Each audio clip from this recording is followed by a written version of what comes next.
Hello everyone, welcome back to goods kitchen. இன்றைக்கி வீடியோவில் நெல்லிக்காய் ஜூஸ் எப்படி பண்ணுறதுன்னு பார்க்கலாமா? இந்த நெல்லிக்காவை பார்த்ததும் ஆதிசங்கரோட லைஃப்பில் நடந்த ஒரு குட்டி இன்சிடெண்ட் தான் ஞாபகத்துக்கு வந்தது. அந்த கதையை இன்றைக்கி கேட்கலாம். ஸோ எப்பவும் போல் ஒரு நாள் ஆதிசங்கரர் ஒருத்தவங்க வீட்டு வாசலில் பிக்ஷை கேட்டுட்டு போய் நிற்கிறாரு. ஆனால் அந்த வீட்டில் ரொம்ப ஏழ்மை.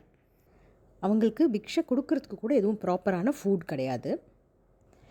ஆனால் அந்த வீட்டோட லேடிக்கு இவரை வெறும் கையோடு அனுப்புறதுக்கு மனசு வரல. அந்த அன்னைக்கு happen to be Dwadashi.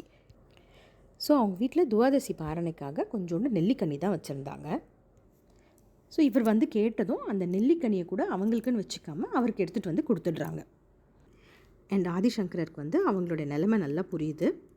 And அவங்களுடைய நல்ல மனசை பார்க்குறாரு அவர்.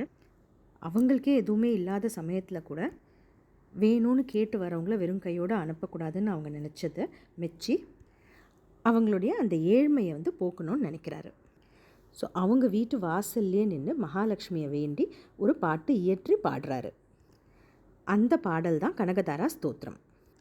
அவர் இந்த பாட்டை பாடும்போதே மகாலட்சுமி அவங்க அப்பியர் ஆகி அவரை ப்ளெஸ் பண்ணி உனக்கு என்ன வரம் வேணுமோ கேளுன்னு சொல்கிறாங்க. அவர் உடனே எனக்கு ஒன்றும் வேண்டாமா, ஆனால் இந்த வீட்டில் இருக்கிறவங்களோட தரித்திரத்தை போக்கி அவங்கள நல்ல செல்வ செழிப்போடு வாழ வைங்க அப்படின்னு கேட்குறாரு. அப்போ மகாலட்சுமி தாயார் சொல்கிறாங்க, இந்த நிலைமை அவங்களுக்கு அவங்களோட கர்ம வினைகளால் வந்தது, என்னால் அதை போக்க முடியாது அப்படின்னு சொல்கிறாங்க. இப்போ ஆதிசங்கரர் மறுபடியும் கேட்குறாரு, நீங்கள் எனக்கு அருள் புரிகிறேன்னு சொன்னீங்கல்லம்மா, எனக்காக என்னை பார்த்து இவங்களுக்கு நல்லது செய்யுங்க, இவங்களுடைய கஷ்டத்தை போக்குங்கன்னு வேண்டுறாரு. இப்போ மகாலட்சுமி தாயார் அவங்க வீட்டுக்கு அந்த குடிசையில் தங்க மழை பெய்ய வச்சதாக சொல்கிறாங்க. ஸோ இப்படி அவங்க வறுமை நீங்கி அவங்க நல்ல செல்வந்தராக ஆயிடுறாங்க. கனகதாரா அப்படிங்கிற சான்ஸ்கிரிட் வேர்டுக்கு golden shower or stream of gold அப்படின்னு மீனிங். ஸோ இதுதான் கனகதாரா ஸ்தோத்திரம் பிறந்த கதை.